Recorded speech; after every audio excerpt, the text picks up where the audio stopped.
আজ আবার একটু বেরিয়ে পড়েছিলাম বেশ কিছু কাজের জন্য, আর সেই দরকারটা ছিল গড়িয়াহাট। যেহেতু একা যাচ্ছি তাই গড়িয়াহাটেই যাচ্ছি, তা না হলে বড় বাজারে গেলেই সব থেকে সুবিধা হয়। কিন্তু একা একা আমার পক্ষে বড় বাজারে যাওয়াটা একটু সমস্যা, তাই গড়িয়াহাটেই গিয়েছি।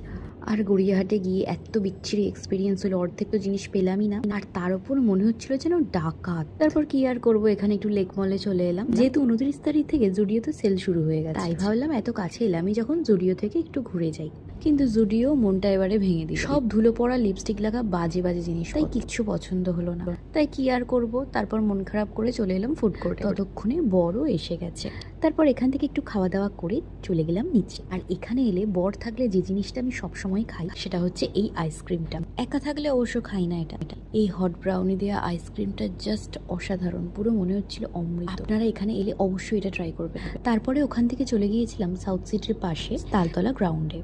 এবারে এখানে এসেও মন ভেঙে গেল। এর আগের বারে এখান থেকে খুব সুন্দর একটা ড্রেস পেয়েছিলাম, এবার অনেকটাই রিজনেবল, কিন্তু এবারে সেই দোকানটাই দেখতে পেলাম না, আর বাকি জিনিসের যা দাম, তাই কি আর করব, ভাঙা মন নিয়েই বাড়ি চলে গেলাম। তো এই পর্যন্তই, টাটা।